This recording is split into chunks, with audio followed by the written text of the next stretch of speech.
اے ایمان والو تم اللہ کی بارگاہ میں سچی توبہ کرو. صرف توبہ نہیں، توبۃ نصوحا، سچی توبہ. سچی توبہ کا مطلب یہ ہے کہ جب توبہ کر لیا، جس گناہ سے اللہ سے معافی مانگ لی، اب اس گناہ کے قریب نہیں جانا. یبدل اللہ سیئاتہم حسنات. جو سچے دل سے توبہ کرے گا ہم اس کے گناہوں کو نیکیوں میں بدل دیں گے.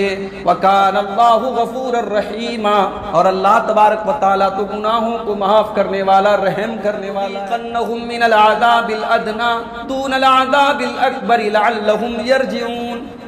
ہم تمہیں دنیا میں معمولی تکلیفوں میں ڈالتے ہیں، جہنم کی تکلیفوں کے مقابلے میں، جہنم کے عذاب کے مقابلے میں ہم تمہیں دنیا میں جن آزمائشوں میں ڈالتے ہیں وہ تو معمولی آزمائشیں، وہ تو عذاب ادنا ہے، وہ تو ہلکا عذاب ہے.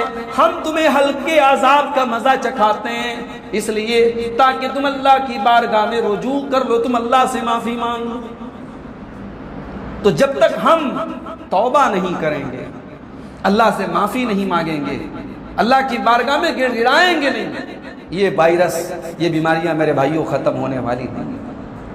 حکومتیں کتنا پیسہ خرچ کر رہی ہیں، ویکسین لگائی جا رہی ہے، حکومتیں لاک ڈاؤن لگا رہی ہیں. کیا حکومت کا نقصان نہیں ہے؟ حکومت کا بھی بہت بڑا نقصان ہے، لیکن حکومت مجبور ہے، اسے دنیا کو یہ دکھانا بھی ہے کہ ہم کورونا کے خلاف لڑ رہے ہیں.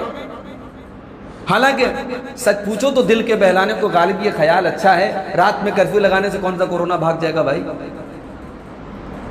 جہاں چناؤ ہے، جہاں الیکشن ہے، وہاں لاکھوں کی ریلی ہے، وہاں کوئی مسئلہ نہیں، وہاں بھی ٹیسٹنگ شروع ہو جائے، وہاں بھی ہزاروں لاکھوں مریض مل جائیں گے. وہاں تو ٹیسٹنگ نہیں ہو رہی نا، وہاں تو جانچ ہی نہیں ہو رہی ہے. تو یہ جو سارے ہم اسباب اپنا رہے ہیں دنیاوی اسباب ہیں، وبا تو اوپر سے آ رہی ہے. اوپر والے کو ہم یاد نہ کریں اور دنیا کی ساری تدبیریں اپنا لیں تو بھائی یہ وائرس ایسے ختم نہیں ہوگا، یہ مصیبتیں ایسے دور نہیں ہوں گی. رجوع کرنا پڑے گا اللہ کی بارگاہ، توبہ کرنی پڑے گی. اور توبہ کا مطلب سمجھتے ہیں آپ؟ توبہ کہتے کس کو ہیں؟ گاڑی چلاتے ہیں آپ، گاڑی جب ہم چلاتے ہیں تو ہم جب سڑک پہ یو ٹرن لیتے ہیں، گاڑی کو گھماتے ہیں، ریورس لیتے ہیں، اس کو عربی میں کہا جاتا ہے توبہ. توبہ کا مطلب ہوتا ہے یو ٹرن لے لینا، پلٹ جانا، واپس آ جانا. بندہ گناہ کر رہا ہے، اللہ کی نافرمانی کر رہا ہے، صحیح راستے سے بھٹکا ہوا ہے، اللہ کے راستے سے بھٹک گیا ہے. اب توبہ کر کے وہ کوئی نیا راستہ نہیں اپنا رہا ہے، وہ اپنے راستے پہ واپس آ رہا ہے. بندہ جب پیدا ہوتا ہے نا، انسان جب پیدا ہوتا ہے تو اللہ کے رسول کہتے ہیں ہر بچہ اسلام پر پیدا ہوتا ہے، ہر بچہ توحید پر پیدا ہوتا ہے، صراط مستقیم پر پیدا ہوتا ہے. پھر وہ دنیا کے ماحول کی وجہ سے وہ اس راستے سے ہٹتا ہے. تو توبہ کا مطلب یہی ہے کہ اپنے بھولے ہوئے راستے پر ہم واپس آ جائیں. ہم غلط راستے پہ چلے گئے تھے، اب لوٹ کے چلے آئے. جو راستہ جنت کی طرف جا رہا ہے، جو سیدھا راستہ ہے، صراط مستقیم والا راستہ ہے، اس پہ چلے جائیں. اور توبہ کا یہ مطلب نہیں ہے یا اللہ توبہ، یا اللہ توبہ کر لیں، اللہ کی بارگاہ میں معافی مانگ لیں، رات کو معافی مانگیں، صبح پھر وہی کام کریں. یہ توبہ نہیں ہے. توبہ کا مطلب یہ ہے کہ جس گناہ سے آپ نے توبہ کیا ہے اس گناہ کے قریب بھی نہ پھٹکیں، اس گناہ کے قریب بھی نہ جائیں. پکا ارادہ کر لیں کہ اللہ اس گناہ کو نہیں کریں گے. یہ ہے توبہ. رمضان کا مہینہ آ رہا ہے، ہم میں سے بہت سارے لوگ عام دنوں میں نماز نہیں پڑھتے. رمضان میں اللہ تعالیٰ ایک جذبہ دیتا ہے، لوگ نماز شروع کرتے ہیں. لیکن نماز شروع کرتے ہیں اور جیسے ہی عید کا چاند نظر آتا ہے نماز بند. عید کے چاند رات والے دن کی عشاء بھی بہت کم لوگ پڑھتے ہیں. اس دن کی عشاء بھی جو ہے وہ شاپنگ میں گزر جاتی ہے، وہ نئی سڑک اور دال منڈی کی نظر ہو جاتی ہے. تو بھائی نبی نے کہا تھا کہ رمضان کا چاند دیکھ کر کے روزہ رکھو اور عید کا چاند دیکھ کر کے روزہ رکھنا بند کرو. نبی نے یہ تھوڑی کہا تھا رمضان کا چاند دیکھ کر کے نماز پڑھنا شروع کرو اور عید کا چاند دیکھ کر کے نماز پڑھنا بند کر دو. نبی نے روزہ کہا تھا، ہم نے نماز کو بنا لیا. تو اب ہم کس جذبے سے نماز شروع کر رہے ہیں؟ اگر رمضان میں ہم نے نماز شروع کی اور عید کا چاند دیکھتے ہی بند کر دی، اس کا مطلب ہم نے توبہ تو کی تھی مگر جھوٹی توبہ کی تھی. 1 مہینے کی توبہ کی تھی. 1 مہینے کی توبہ اللہ تعالیٰ کیا قبول نہیں ہوگی. اللہ تعالیٰ کیا سچی توبہ قبول ہوگی. اللہ نے فرمایا قرآن مجید کے 28ویں پارے میں، یا ایھا الذین آمنوا توبوا الی اللہ توبۃ نصوحا، اے ایمان والو تم اللہ کی بارگاہ میں سچی توبہ کرو. صرف توبہ نہیں، توبۃ نصوحا، سچی توبہ۔ سچی توبہ کا مطلب یہ ہے کہ جب توبہ کر لیا، جس گناہ سے اللہ سے معافی مانگ لی، اب اس گناہ کے قریب نہیں جانا ہے۔ صحابہ کو دیکھو، شراب کے عادی ہیں، گھر میں کھانے کے ساتھ شراب کے برتن بھی رکھے جاتے ہیں، ہر ٹائم وہ شراب پی رہے ہیں۔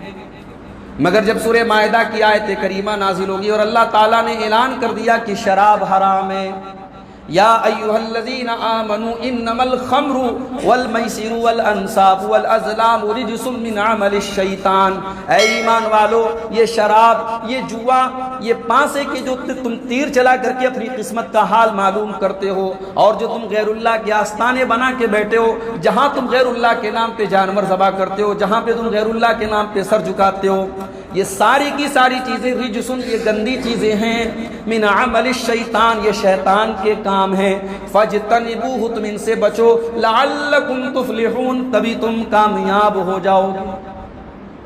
جب یہ آیت کریمہ نازل ہوئی، صحابہ نے شراب چھوڑ ہی نہیں دی، شراب کے برتن توڑ دیے، شراب اپنے گھروں سے نکال کے بہا دی۔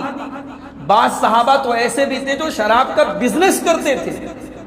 بھائی آدمی جو چیز کھا رہا ہے پی رہا ہے اس کو چھوڑنا آسان ہے، جو چیز جس چیز کا بزنس کر رہا ہے، جس چیز سے انکم ہو رہی ہے، اس کو آدمی جلدی نہیں چھوڑتا ہے، اس میں آدمی راستہ نکالتا ہے۔ صحابہ نے راستہ نہیں نکالا، صحابہ نے پتہ چلا نبی نے شراب کو حرام کر دیا، قرآن کی آیت نازل ہوئی، بعض صحابہ جو شراب کا کاروبار کرتے تھے انہوں نے اپنی ساری شراب کو بہا دیا کہ نہیں، جو چیز حرام ہے اس کا بزنس بھی حرام ہے، اس کی تجارت بھی حرام ہے۔ یہ ہوتی ہے سچی توبہ۔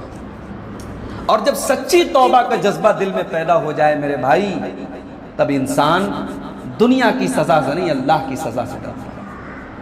آپ جانتے ہیں نا اسلام میں بدکاری کی سزا سزائے موت ہے۔ اگر کوئی شادی شدہ شخص، شادی شدہ مرد یا عورت اگر زنا کر لے، بدکاری کر لے، اسلام میں کیا سزا ہے؟ پتھروں سے مار مار کے اس کو ختم کر دیا جائے، رجم کر دیا جائے، یہ سزا ہے۔ اب ذرا وہ حدیث آپ دیکھیں، اللہ کے رسول کے پاس ایک عورت آتی ہے، وہ عورت غامدیہ، اس عورت کا نام نہیں معلوم، غامدی قبیلے کی وہ عورت تھی، غامدیہ اس کا نام آیا ہے، اس کا نام نہیں معلوم، اس کے قبیلے کا نام معلوم۔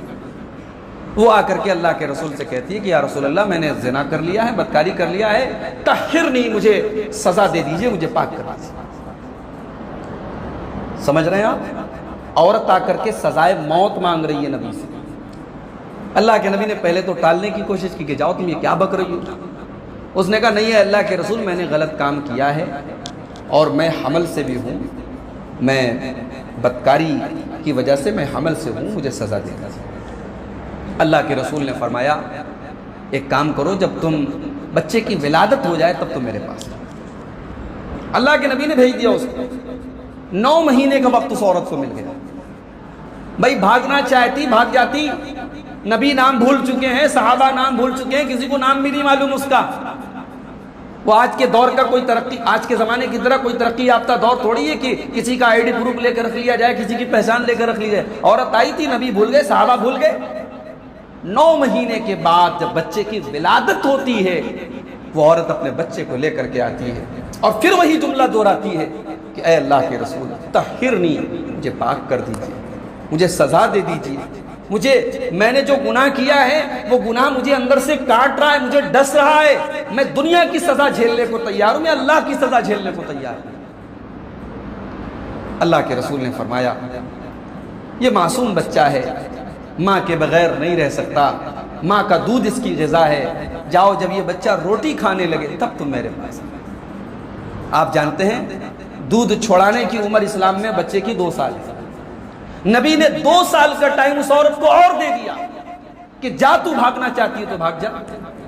2 سال گزر گئے، 2 سال کے بعد وہ عورت آتی ہے اور حدیث کے الفاظ ہیں، بچے کو گود میں لے کر کے آتی ہے، بچے کے ہاتھ میں روٹی ہے، اور آ کر کے اللہ کے رسول کے پاس کہتی ہے اے اللہ کے رسول، میں وہی عورت ہوں جو آپ کے پاس آ کر کے اقرار کر رہی تھی، میں نے زنا کیا ہے، یا رسول اللہ مجھے سزا دے دیجیے۔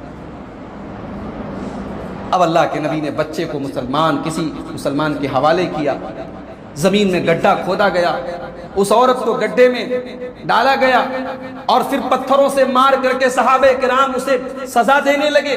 اور جب اس عورت کو پتھر مارا جانے لگا، صحیح مسلم کے الفاظ ہیں، اس عورت کے خون کے چھینٹے حضرت خالد بن ولید رضی اللہ تعالیٰ عنہ کے کپڑے پر پڑتے ہیں، اور خالد بن ولید کی زبان سے کچھ نازیبہ کلمات نکل جاتے ہیں، اس عورت کے بارے میں کچھ غلط باتیں نکل جاتی ہیں کہ یہ کیسی عورت کا کپڑا کا خون میرے کپڑے پر پڑ گیا. اللہ کے رسول صلی اللہ علیہ وسلم بڑے غصے میں کہتے ہیں، مہلن یا خالد، خالد ٹھہر جاؤ، خالد رک جاؤ، خالد باز آ جاؤ، یہ تم کیا بول رہے ہو؟ تم اس عورت کے بارے میں غلط بات بول رہے ہو. مہلن یا خالد، اے خالد رک جاؤ. لقد تابت توبۃ لو تابها صاحب محسن لغفر له. اس عورت نے اللہ کے بارگاہ میں اتنی سچی توبہ کی ہے، اتنی بہترین توبہ کی ہے، اتنے سچے دل سے توبہ کی ہے. کوئی لوگوں کی گردن کاٹنے والا، کوئی چور، کوئی ڈاکو، کوئی لٹیرا بھی اگر یہ توبہ کر لیتا، اللہ اس توبہ کے بدلے اس کو معاف کر. یہ ہوتی ہے توبہ میرے بھائی. مجرم خود آ کر کے عدالت میں اقرار کرے کہ ہاں میں نے گناہ کیا ہے. میرے بھائیوں، صحابہ نے ایسی توبہ کی. اور جب اس عورت کا انتقال ہو گیا، نبی کریم صلی اللہ علیہ وسلم اس عورت کی جنازے کی نماز پڑھانے کے لیے آگے بڑھے تو حضرت عمر فاروق نے ہاتھ پکڑا، یا رسول اللہ، آپ ایک زناکار عورت کی جنازے کی نماز پڑھائیں گے؟ ایک بدچلن عورت کے جنازے کی نماز آپ پڑھائیں گے؟ اللہ کے نبی نے فرمایا کہ اے عمر، لقد تابت توبۃ لو قسمت بین 70 من اہل المدینہ. اس عورت نے اللہ کی بارگاہ میں اتنی سچی توبہ کی ہے، اگر مدینہ کے 70 گنہگاروں میں اس کی توبہ کو بانٹ دیا جائے، 70 بڑے بڑے گنہگاروں کے بیچ میں ان کی توبہ کو بانٹ دیا جائے، 70 گنہگاروں کی معافی ہو جائے گی اس ایک عورت کی توبہ سے. تو بھائیو، یہ ہوتی ہے توبہ. دنیا کی سزا سے انسان نہیں ڈرتا، اللہ کی سزا سے ڈرتا ہے. مجرم خود آ کر کے عدالت میں اقرار کرتا ہے کہ ہاں میں مجرم ہوں. میرے بھائیوں، ہم اور آپ اللہ کے مجرم ہیں، اللہ کے گنہگار ہیں.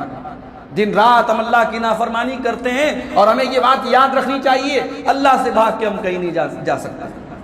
دنیا کے مجرم دنیا سے بھاگ کر کے کہیں پناہ لے لیتے ہیں. انڈیا سے بھاگ کر کے لوگ دبئی جا کے پناہ لے لیتے ہیں، چلو بھائی یہاں انڈیا کی پولیس نہیں آئے گی. مگر اللہ کی عذاب سے کون بچ پائے گا بھائی؟ اللہ سے بچ کے کہاں جاؤ گے؟ این المفر، چھٹکارا کہاں ہے؟ بھاگنے کی جگہ کہاں ہے؟ کہیں نہیں بھاگ سکتا ہے. تو ایک ہی طریقہ اور ایک ہی علاج ہے، ہم اللہ کی بارگاہ میں توبہ کریں. ہمارے اوپر گناہ کے جتنے بڑے بڑے بوجھ ہیں اور ہم گناہ سے دبے ہوئے ہیں، ہماری توبہ ہمیں اس بوجھ سے آزادی دے دے گی. بھائی، اتنا رحمان کون ملے گا، اتنا غفور الرحیم کون ملے گا جو یہ وعدہ کرے کہ تم توبہ کرو، ہم تمہارے گناہوں کو نیکیوں میں بدل دیں گے. اللہ نے فرمایا فَأُولَئِكَ يُبَدِّلُ اللَّهُ سَيِّئَاتِهِمْ حَسَنَاتٍ. جو سچے دل سے توبہ کرے گا، ہم اس کے گناہوں کو نیکیوں میں بدل دیں گے. وَكَانَ اللَّهُ غَفُورًا رَحِيمًا. اور اللہ تبارک و تعالیٰ تو گناہوں کو معاف کرنے والا، رحم کرنے والا ہے. تو بھائیو، یہ جو رمضان کا مہینہ شروع ہونے جا رہا ہے، اس کو آپ توبہ کا مہینہ بنا لیں. اللہ کی بارگاہ میں توبہ کریں، اور تبھی یہ وائرس اور یہ مصیبت ختم ہو سکتی ہے.